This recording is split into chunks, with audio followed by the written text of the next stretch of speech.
වේගවන්නේ අද දින දහවල් 12:30 මධ්‍යහන ප්‍රධාන ප්‍රවෘත්ති විකාශය සමගින් ප්‍රථම අවධානය ප්‍රධාන ප්‍රවෘත්ති සිරස්තල.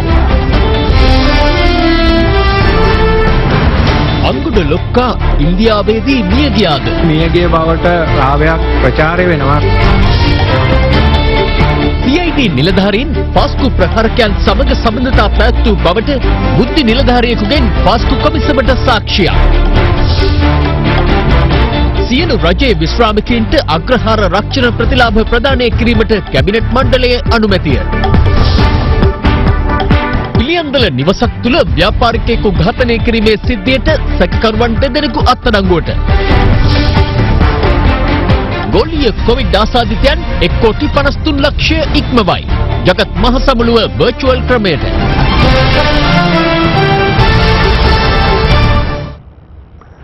පුද්ගල ඝාතන මංකොල්ලකයන් ඇතුළු අපරාධ ගණනාවකට චෝදනා ලබා සිටින සංවිධානාත්මක අපරාධ කල්ලි සමාජිකයෙකු වන චන්දන ලසන්ත පෙරේරා හෙවත් අංගොඩ ලොක්කා නමත්තා ඉන්දියාවේදී මියගිය බවට පළවන වාර්තා පිළිබඳව මෙතෙක් නිල වශයෙන් තහවුරු කරගත් තොරතුරු අනාවරණ වී නොමැති බව පොලිස් මාධ්‍ය ප්‍රකාශක ජ්‍යෙෂ්ඨ පොලිස් අධිකාරී ජාලිය සේනාරත්න මහතා පවසනවා. අද පෙරවරුවේ මිරිහාන පොලිස් ස්ථානයේ පැවති ප්‍රවෘත්ති සාකච්ඡාවකට එක්වමින් මාධ්‍ය ප්‍රකාශකවරයා මේ බව සඳහන් කළා.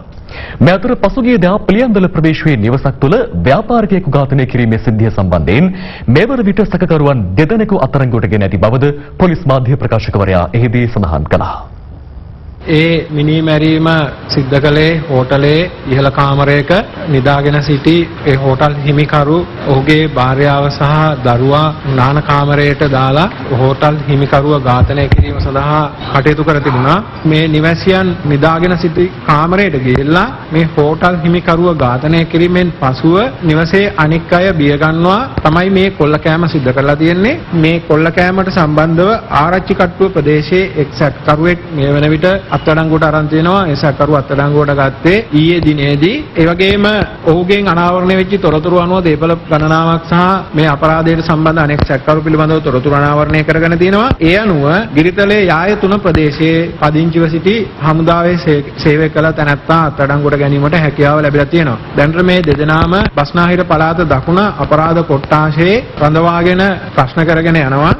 සංවිධානක අපරාධකරු මොකදීලා මතලා කියලා මේ කතාවක් තියෙනවා. ඔව් ලසන්ත පෙරේරා නැමැති සැකකරුව අපිට අත්අඩංගුවට ගැනීමට අවශ්‍ය කරන සැකකරුවෙක්. ඔහු විදේශගත වී තිබෙන බවට තමයි අපිට තොරතුරු වාර්තා වෙලා තිබුණේ. අපරාධ ගණනාවක් සම්බන්ධයෙන් ඔහුට එරෙහිව අධිකරණයට කරුණු වාර්තා කර තිබෙනවා. දැනට ඔහු මියගිය බවට රාවයක් ප්‍රචාරය වෙනවා. නමුත් ඒ සම්බන්ධයෙන් නීත්‍යානුකූලව තහවුරු කළ තොරතුරු මේ වනතෙක් ශ්‍රී ලංකා පොලිසියට වාර්තා වී නැහැ.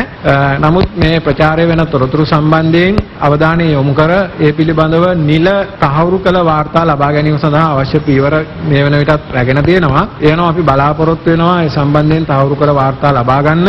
ඔහු මියගිය බවට ස්ථිර වශයෙන්ම අපිට තහවුරු කිරීමට විද්‍යාත්මකව සහ නිකුත් සාක්ෂියනෝ තහවුරු කිරීමට හැකියාව ලැබුණොත් අපි ඒ පිළිබඳව ඔහුට එරෙහිව විමර්ශනය කරමින් පවතින දැනට අධිකරණයට වාර්තා කර තිබෙන නඩු සම්බන්ධයෙන් අපි අධිකරණයට වාර්තා කරලා ඉදිරි පියවර ගැනීමට කටයුතු කරනවා. යම්කිසි අවස්ථාවකදී ඔහු ව්‍යාජ ලෙස තොරතුරු ප්‍රචාරය කරලා ඔහුගේ පෙනුම වෙනස් කරගෙන ඔහු නැවත ලංකාවට ඇවිල්ලා අපරාධවල නිරත වෙන්න හෝ වෙනත් විදේශයකට ආරක්ෂිතව ගොස් සංගවි කටයුතු කිරීමේ හැකියාව තියෙනවා. ඒ පිළිබඳව එවැනි විකල්පයක් පිළිබඳවත් අපි අවධානය යොමු කරලා තියෙනවා. සහරන් හෂීම්ගේ ත්‍රස්තවාදී කණ්ඩායමේ ප්‍රබල සමාජිකයෙකු වූ ආමි මොහිදීන් සහ අපරාධ පරීක්ෂණ දෙපාර්තමේන්තුවේ නිලධාරීන් අතර සබඳතා තිබුණේ දැයි සැකමතු වන බව පාස්කු ජනාධිපති කොමිසමේදී අනාවරණ වුණා. ඊයේ කොමිසම හමුවේ සාක්ෂි දුන් නැගෙනහිර පළාතට අනුබද්ධ බුද්ධි නිලධාරියෙකු පැවසුවේ ආමි මොහිදීන් පිළිබඳ අපරාධ පරීක්ෂණ දෙපාර්තමේන්තුවට තොරතුරු ලබා දී තිබියදීත් ඔහු අත්අඩංගුවට නොගැනීම ගැටලු සහගත තත්ත්වයක් බවයි. පාස්කු ඉරු දින ත්‍රස්ත ප්‍රහාරයට පෙර එවන විටත් වරෙන්තු නිකුත් වී තිබූ සහරන් හෂීම්ගේ ත්‍රස්තවාදී කණ්ඩායමේ ප්‍රබල සමාජිකයෙකු වූ ආමි මොහිදීන් නැමැත්තා පාසිකුඩා ප්‍රදේශයේ පාළු ඉඩමක සංගව සිටින බව රාජ්‍ය බුද්ධි සේවය විසින් තොරතුරු අනාවරණය කරගෙන තිබූ බව අදාළ බුද්ධි නිලධාරියා කොමිසම හමුවේ ප්‍රකාශ කළා. රාජ්‍ය බුද්ධි සේවයට සැකකරුවන් අත්අඩංගුවට ගැනීමට නෛතික බලයක් නොමැති බැවින් ආමි මොහිදීන් සංගව සිටින ස්ථානය පිළිබඳ නිශ්චිත තොරතුරු අපරාධ පරීක්ෂණ දෙපාර්තමේන්තුවට ලබා දුන් බව සාක්ෂිකරු වැඩිදුරටත් පැවසුවා. ඒ අනුව අපරාධ පරීක්ෂණ දෙපාර්තමේන්තුවේ උප පොලිස් පරීක්ෂක ඩයස් සහ පොලිස් සැරේ නන්දලාල් ඇතුළු කණ්ඩායමක් 2019 වර්ෂයේ මාර්තු මාස 7 වන දින පාසිකුඩා ප්‍රදේශයට පැමිණියද එහිදී ආමි මොහිදීන් අත්අඩංගුවට ගැනීමක් සිදු නොවූ බව බුද්ධි නිලධාරියා අවධාරණය කළා. ඒ මොහොත වන විටත් රාජ්‍ය බුද්ධි සේවය විසින් සහරන් හෂීම් අත්අඩංගුවට ගැනීමට තොරතුරු සොයමින් සිටි බැවින් ආමි මොහිදීන් අත්අඩංගුවට ගැනීම හරහා සහරන් හෂීම් පිළිබඳ තොරතුරු ලබාගෙන ඔහු අත්අඩංගුවට ගැනීමට බලාපොරොත්තු වූවද ආමි මොහිදීන් අත්අඩංගුවට ගැනීමට අපරාධ පරීක්ෂණ දෙපාර්තමේන්තුව එම අවස්ථාවේ කටයුතු නොකළ බව සාක්ෂිකරු පැවසුවා. එවැනි තත්ත්වයක් තුළ සහරන් හෂීම් අත්අඩංගුවට ගැනීමට නොහැකිව පාස්කු ඉරුදින ත්‍රස්ත ප්‍රහාරය සිදු වූ බවත් ප්‍රහාරයෙන් පසු සැකකරුවන් සම්බන්ධයෙන් ක්‍රියා කිරීමට රාජ්‍ය බුද්ධි සේවයට ලද විශේෂ බලතල ප්‍රකාරව කල්කුඩා පොලිසිය සමග එක්ව අප්‍රේල් 24 වන දින ඔට්ටමාවඩි ප්‍රදේශයේදී ඔහු අත්අඩංගුවට ගත් බව බුද්ධි නිලධාරියා සාක්ෂි දෙමින් කියා සිටියා. කෙසේ වෙතත් ඉකුත් වසරේ අප්‍රේල් 24 වනදා මෙලෙස ආමි මොහිදීන් අත්අඩංගුවටගෙන ඔහුගේ ජංගම දුරකථනය පරීක්ෂා කළ අවස්ථාවේ මීට පෙර සැකකරු අත්අඩංගුවට ගැනීමට පැමිණි අපරාධ පරීක්ෂණ දෙපාර්තමේන්තු කණ්ඩායමේ පොලිස් සැරේ නන්දලාල්ගේ ඡායාරූපයක් එහි දුරකථන නාමාවලියේ තිබියදී සොයාගත් බව බුද්ධි නිලධාරියා හෙළිදරව් කළා. එසේම අත්අඩංගුවට ගන්නා අවස්ථාව වන විට ආමි මොහිදීන්ගේ පෙර ලබාගත් දුරකථන වාර්තා පිළිබඳ තොරතුරු මකතමා තිබූ බවද බුද්ධි නිලධාරියා ජනාධිපති කොමිසමේ අවධානයට ලක් කළා. කෙසේ වෙතත් අප්‍රේල් 24 වන දින මෙලෙස ආමි මොහිදීන් අත්අඩංගුවට ගත් අවස්ථාවේද ඔහු රැගෙන යාමට පැමිණියේ මීට පෙර අවස්ථාවේ සැකකරු අත්අඩංගුවට ගැනීමට පැමිණ ඔහු අත්අඩංගුවට නොගත් අපරාධ පරීක්ෂණ දෙපාර්තමේන්තුවේ උප පොලිස් පරීක්ෂක ඩයස් සහ පොලිස් සැරේ නන්දලාල් යන නිලධාරීන්ම බව සාක්ෂිකරු පැවසුවා. ආමි මොහිදීන් අත්අඩංගුවට ගැනීමට එම නිලධාරීන් පැමිණි අවස්ථාවේ ආමි මොහිදීන් නැමැති සැකකරු සර් මම මේ ප්‍රහාරයට සම්බන්ධ නැහැ. බොරු නම් නන්දලාල් සර්ගෙන් අහන්න යනුවෙන් තමන්ට පැවසූ බව බුද්ධි නිලධාරියා හෙළිදරව් කළා. කෙසේ වෙතත් එම අවස්ථාව වන විට ආමි මොහිදීන්ව පෙර අවස්ථාවේ අත්අඩංගුවට නොගැනීම පිළිබඳ කෝපයට පත්ව සිටි තමන් අපරාධ පරීක්ෂණ දෙපාර්තමේන්තුවේ නිලධාරීන් දෙදෙනාට ඇසෙනසේ ඔය කට්ටිය එදා ආමි මොහිදීන් අත්අඩංගුවට ගත්තනම් මේ ප්‍රහාරය සිදු වෙන්නේ නැහැ යනුවෙන් කෑගැසූ බව බුද්ධි නිලධාරියා පැවසුවා. මෙම සිදුවීම සම්බන්ධයෙන් බුද්ධි නිලධාරියා කළ සාක්ෂි ලබා දීම අවසානයේ ජනාධිපති කොමිසමේ කොමසාරිස්වරයෙකු විමසා සිටියේ මෙම සිදුවීම හරහා අපරාධ පරීක්ෂණ දෙපාර්තමේන්තුවේ පොලිස් සැරෙන් නන්දලාල් නම් නිලධාරියාට ආමි මොහිදීන් සමග මිත්‍රත්වයක් හෝ සම්බන්ධයක් තිබූ බව හැඟී ගියද යන්නයි. එයට පිළිතුරු දෙමින් සාක්ෂිකරු කියා සිටියේ එවැනි සම්බන්ධතාවයක් ඔවුන් දෙදෙනා අතර තිබූ බව තමන්ට හැඟී ගිය බවයි. මෙහිදී ජනාධිපති කොමිසමේ කොමසාරිස්වරයෙක් විමසා සිටියේ ආලියාර් ගැටුම සිදු වූ 2017 මාර්තු මාස 10 වන දිනට ආසන්න කාලයේදී ආමි මොහිදීන් අත්අඩංගුවට ගැනීමට කාප්තන්කොඩි පොලිසිය කටයුතු කර නොමැත්තේ මන්ද යන්නයි. එයට පිළිතුරු දෙමින් සාක්ෂිකරු කියා සිටියේ ආමි මොහිදීන් නැමැත්තා එකල පොලිසියට මුදල් ලබා දීම වැනි දේ සිදු කළ නිසා කාප්තන්කොඩි පොලිසිය එලෙස අත්අඩංගුවට ගැනීමක් සිදු නොකිරීමට හේතු වන්නට ඇති බවයි. රට ගොඩනැගීම සඳහා පක්ෂ ભેදයකින් තොරව සියලු දෙනා එක්විය යුතු බව ජනාධිපති ගෝඨාභය රාජපක්ෂ මහතා පවසනවා. ජනාධිපතිවරයා මේ බව පැවසුවේ ඊයේ පස්වරුවේ දියුලපිටියේ පැවති ශ්‍රී ලංකා පොදුජන පෙරමුණේ ජනහමුවකදී. මහමැතිවරණයට ගම්පහ දිස්ත්‍රික්කයෙන් තරගවදින ශ්‍රී ලංකා පොදුජන පෙරමුණු අපේක්ෂක මදුමාදව අරවින්ද මහතාගේ ජය තහවුරු කරන ජනහමුවට ජනාධිපතිවරයා ඊයේ පස්වරුවේ එක් වුණා.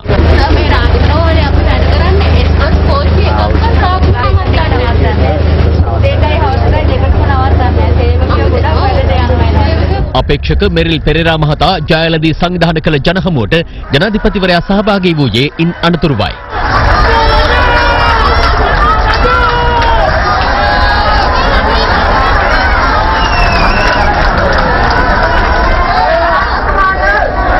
මේ අතර අපේක්ෂක සුදර්ශිනී ප්‍රනාන්දුපුල්ලේ මහත්මිය මිනුවන්ගොඩ බෝලවලාන ක්‍රීඩාංගණයේ සංවිධානය කළ ජනහමුවටද ජනාධිපතිවරයා එක් වුණා. අපේ පවුල් 25 කන්න අපිට ඉන්න හිටින්න බෑ තමයි. අපේ ඔක්කොම බේස්මන්ට් මාර්ග දැන් කඩා ඉවත් කරලා තියෙන්නේ.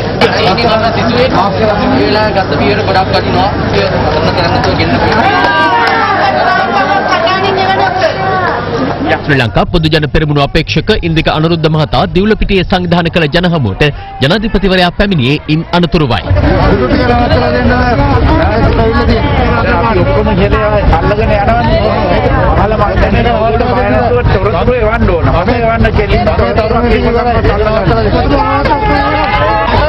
වැඩ පිළිවෙල අපි අනුමත කරන්නේ තමයි එක්සත් ජාතික අවුරුදු 55 අපි වැඩ පිළිවෙල තමයි අරකම නියෝජනය කෙරුවා. එක්සත් ජාතික පාර්ශ්වය අද 100% වැඩිමගේ වැඩි පිළිවෙල අමුතුමගේ වැඩි පිළිවෙල අනුමත කරනවා. බොහොම ස්තුතියි. අපිට මතක නැහැ. සියලු දෙනාට අපේ අවස්ථාව කියන විපාර. ජාතික පක්ෂය දැන් නැතිලාන තියෙනවා. ඒ ආයත අපේ පක්ෂයට බැඳෙන්න අවස්ථාව දීලා තියෙනවා. ප්‍රාදේශීය නායකයන්ට අපි දීලා තියෙනවා. ඒ අය ඔක්කොම එකව කරගන්න. ඒක රටකට රට හදන්න. රාජපක්ෂ මහතා පවසනවා. කොළොන්නාව ප්‍රදේශයේ ඊයේ පැවති ජනහමුවකට එක්වෙමින් අග්‍රාමාත්‍යවරයා මේ බව ප්‍රකාශ කළා. මහමැතිවරණයේදී ශ්‍රී ලංකා පොදු ජන පෙරමුණේ කොළඹ දිස්ත්‍රික් අපේක්ෂක උදේ ගම්මන්පිල මහතාගේ ජය තහවුරු කිරීම වෙනුවෙන් සංවිධානය කළ ජනහමුවක් අග්‍රාමාත්‍ය මහින්ද රාජපක්ෂ මහතාගේ ප්‍රධානත්වයෙන් කොළොන්නාව ප්‍රදේශයේදී ඊයේ පැවැත්වුණා. අද එක්සත් ජාතික පක්ෂය දෙකට කැඩිලා එක පැත්තකින්. ඒ දෙකට කැඩිලා දෙපැත්තකට වෙලා සජිත්ගේ පිලයි රනිල්ගේ පිලයි කියලා එනවා. එකට ඉඳලා දිනන්න බැරි නම් දෙකට කැඩුනම දිනන්න පුළුවන්ද කියන ප්‍රශ්නේ තමයි අපිට අහන්න තියෙන්නේ. මේ මැතිවරණය අපි ජයග්‍රහණය කිරීම සඳහා කිසිම ගැටලුවක් නැහැ. උත් අපිට ඕන වැඩිම 3න් 2ක ඡන්ද ප්‍රමාණයක් ලබා ගන්න. මේ අතර ශ්‍රී ලංකා පොදු ජන පෙරමුණේ කොළඹ දිස්ත්‍රික් අපේක්ෂක අමාත්‍ය විමල් වීරවංශ සහ මේජර් ප්‍රදීප් උඳුගොඩ යන මහත්වරුන්ගේ ජය තහවුරු කිරීම වෙනුවෙන් කඩුවෙල ප්‍රදේශයේ සංවිධානය කර තිබූ ජනහමුවකටද අග්‍රාමාත්‍යවරයා එක්ව සිටියා.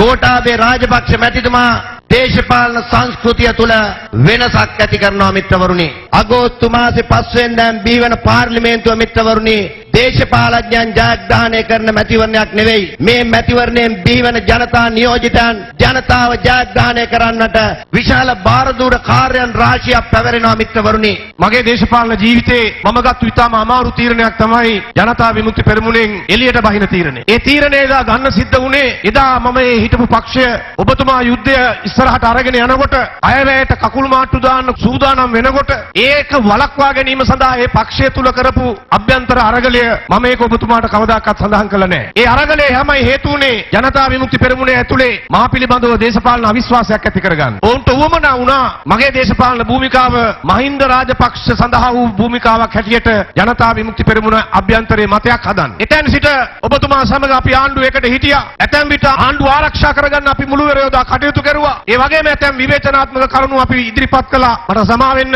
2015 ජනවාරි 8ට කලින් ඒ සමහර දේවල් අපිට වෙනස් කරගන්න පුළුවන් වුණා නම් ජනවාරි 8 පරාජයක් පිළිබඳව අපිට කතා කරන්න අද සිද්ධ වෙන්නේ නැහැ. විමල් අපි වෙනුවෙන් හැමදාම කතා කරා. විමල් ආණ්ඩුව හදන්න උදව් කරා. ඒ වගේම විමල් පෙන්නලා තියෙනවා ඌට වැඩ කරන්න පුළුවන් දක්ෂ ඇමතිවරයෙක් වශයෙන් අද ඌ ඒක ඔප්පු කළා. එතුමාගේ ජයග්‍රහණය අපි බලාපොරොත්තු වෙනවා. පාර්ලිමේන්තුව අර කතාවක් තියෙනවා පාර්ලිමේන්තුවේ විමල් නැත්නම් අර පරිපූර්ණ නැතුවට එවන් කෙනෙක් කොළඹ දිස්ත්‍රික්කයේ පළවෙනියා වෙලා තමයි හැම අවස්ථාවකදීම ඒ වගේම මේ අවස්ථාවේදීත් එතුමා දිනන්නේ පළවෙනියා වෙලායි කියලා මට විශ්වාසයි.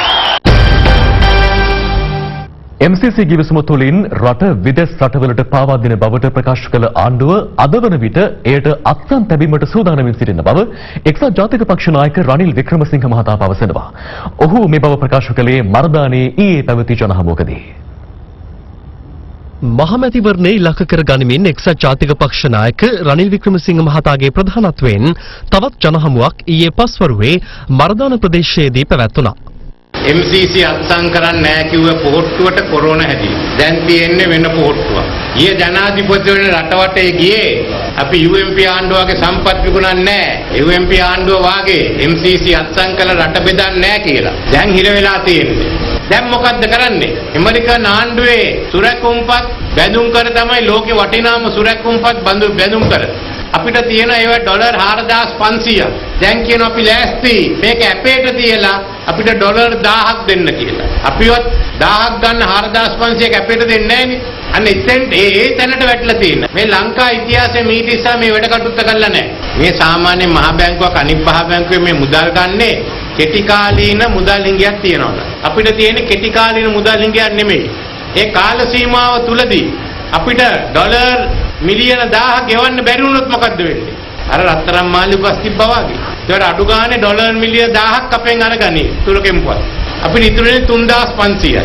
අපිට තියෙන 6500 එහෙනම් 5500ට අඩු වෙනවා. මේ ඇත්ත වශයෙන් මේක පාර්ලිමේන්තුවට කියලා පාර්ලිමේන්තුව අනුමැතිය ගන්න ඕනේ. අද පාර්ලිමේන්තුවක් නැහැ. ඡන්ද කාලේ මේක කරන්න බෑ. දැන් කියනවා අපිට ඔය ඩොලර් මිලියන 1000 දෙනවා නම් අපි ලෑස්ති MCC කිවිසුමත් අත්සන් කරන්න. ඔය රට බෙදනවා කිව්ව MCC කිවිසුම යලිත් අත්සන් කරන්න ලෑස්ති වෙලා තියෙනවා. ඉතින් MCC කිවිසුම අත්සන් කරන එක ජාතිය පාවා දීමක්ද? Taman කරු බොරු ප්‍රචාරයක්ද? අන්න එච්චර බංකොලොත් භාවයේ තියෙන්නේ. මැයි සහ අප්‍රේල් මාසවලදී සමෘද්ධිලාභීන්ට ලබා දුන් රුපියල් 5000 දීමනාවෙන් එක් කොටසක් නැවත අයකර ගැනීමේ සැලසුමක් පවතින බව සමගි ජන බලවේගයේ නායක සජිත් ප්‍රේමදාස මහතා පවසනවා. බදුල්ලේ ඊයේ පැවති ජනහමුවකදී ඔහු මේ බව සඳහන් කළා. ඉදිරි මහමැතිවරණය සඳහා සමගි ජන බලවේගයේ ජය තහවුරු කිරීම වෙනුවෙන් සංවිධානය කළ ජනහමුවක් බදුල්ල සේනානායක පිටියේදී ඊයේ රාත්‍රී පැවැත්වුණේ පක්ෂ නායක සජිත් ප්‍රේමදාස මහතාගේ ප්‍රධානත්වයෙන්. ජූනි මාසේ සමෘද්ධි සහනාධාරය අවමත් දීලා නැහැ. මහා ලොකු තේජස්වන්ත ආණ්ඩුව. මැයි මාසේ සමෘද්ධිලාභීන්ට ලබා දෙන්නට කටයුතු කරපු සහනාධාර මුදල් සමෘද්ධි බැංකු වලින් සමෘද්ධිලාභීන් අතරට ගිහිල්ලා ආපහු අය කරගන්නට හදනවා. මෙන්න ඊළඟ කප්පාදු. මැයි මාසේ අප්‍රේල් මාසේ මාස දෙකට ලබා දුන්නු අර 5000 එයින් එකක් සමෘද්ධිලාභීන්ගෙන් ආපසු ණයක් හැටියට අය කරගන්නට සැලසුවා. ඔහුගේ කාලේ ආණ්ඩු පිහිටවනකට අපේ නායකවරුන්ට තිබුණා ලොකු මොලේ අමාරුවක්. හොඳටම ජයග්‍රහණය කරන දිස්ත්‍රික්ක වලට ඇමතිකම් දෙන්නේ නැහැ. වටිනාකමක් දෙන්නේ නැහැ. උත්තරම් දිස්ත්‍රික්කයට දුන්නේ නැහැ කැබිනට් ඇමතිකම. පොළොන්නරු දිස්ත්‍රික්කයට දුන්නේ නැහැ කැබිනට් ඇමතිකම. මාතලේ දිස්ත්‍රික්කයට දුන්නේ නැහැ කැබිනට් ඇමතිකම. තුනම ජයග්‍රහණය කරපු මැතිවරණ කොට්ටාස. අපේ ආණ්ඩුවක් තුල කැබිනට් ඇමතිකම් ලැබෙන්න ඕන සීලම දෙනාට අපි කැබිනට් ඇමතිකම් ලබා දෙනවා. දේශපාලන වේදිකාවේ පළමු අදහස් කිහිපයක් වෙතයි දැන් අවධානය. මුස්ලිම් ජනතාව රැකගන්න ඒගොල්ලන්ට ශක්තිමත් විපක්ෂයක් දෙන්න. කෙන්ගෙඩි ආණ්ඩු බලයක් තියාගෙන රැකගන්න බැරි මුස්ලිම් මිනිහාගේ අයිතිවාසිකම් කොහෙද මේ විපක්ෂයේදගෙන රකින්නේ මේගොල්ලෝ? මේ මුස්ලිම් ප්‍රදේශවල ඡන්ද පෙට්ටි ගණන් ගන්නකොට ටෙලිෆෝන් තමයි ඔක්කොම එළියට එන්නේ. 100ක් ගණන් ගන්නකොට 99ක් ටෙලිෆෝන්. හිතපු ගමන් කේල් මලක් වගේ පොහොට්ටුවක් එයි. අච්චිලා 100කට යනකොට කියන්න අලිය දැක්කාම නිකන් වරද්ද ගන්න එපා. මේ සැරේ රනිල් වික්‍රමසිංහ බලන් ඉන්නේ වැරදිලා වදින කාණ. නැතුව හරියේව නැහැ. ගොඩක් අය බලන් ඉන්නේ ආණ්ඩුවට පයින්න. ඔබට ෂුවර්ද? රාජ්‍ය සේනාරත්න යලිත් ආණ්ඩුවකට සෙට් වෙලා ඇමතිකමක් නොගනී කියලා ඔබට විශ්වාසයිද? දාලා තියෙන නඩුවේ හැටියට නම් එක්ක නඩුවෙන් හිරේ යන්න උනා නැත්තම් ඇමතිකමක් කරන් ආණ්ඩුවට සෙට් නඩුව යටව ගන්නට උනා.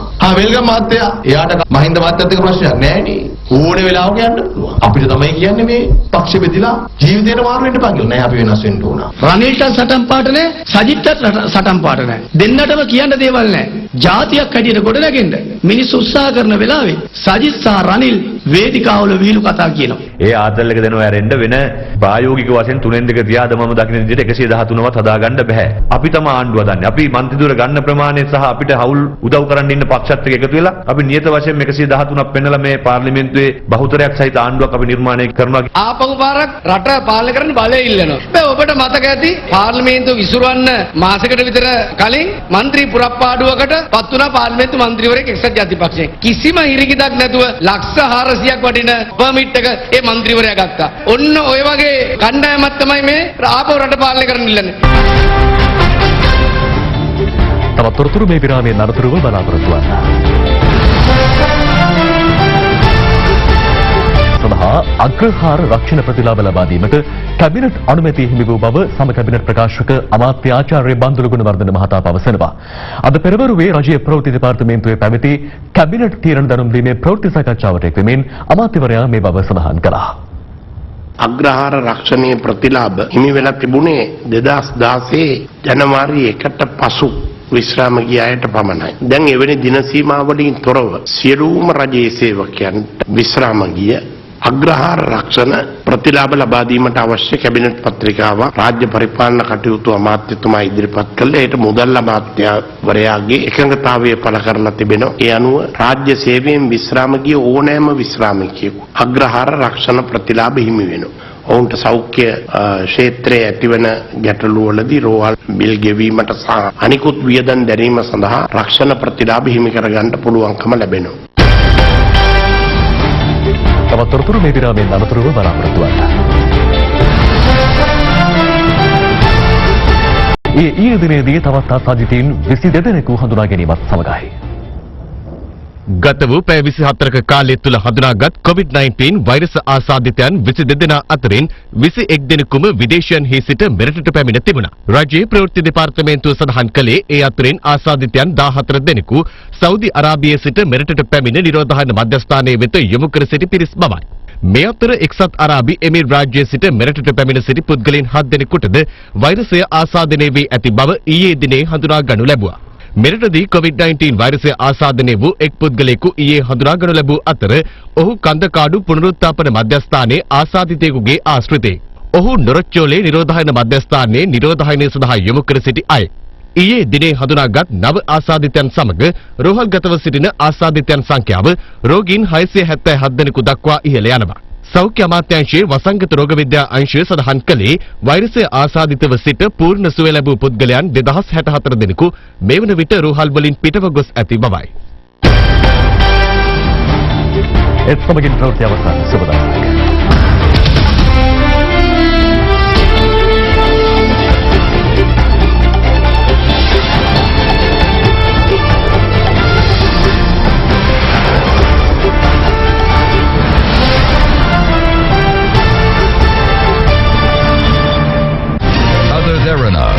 Midday Prime. ප්‍රධාන අනුග්‍රහය කොරෝනා වෛරස්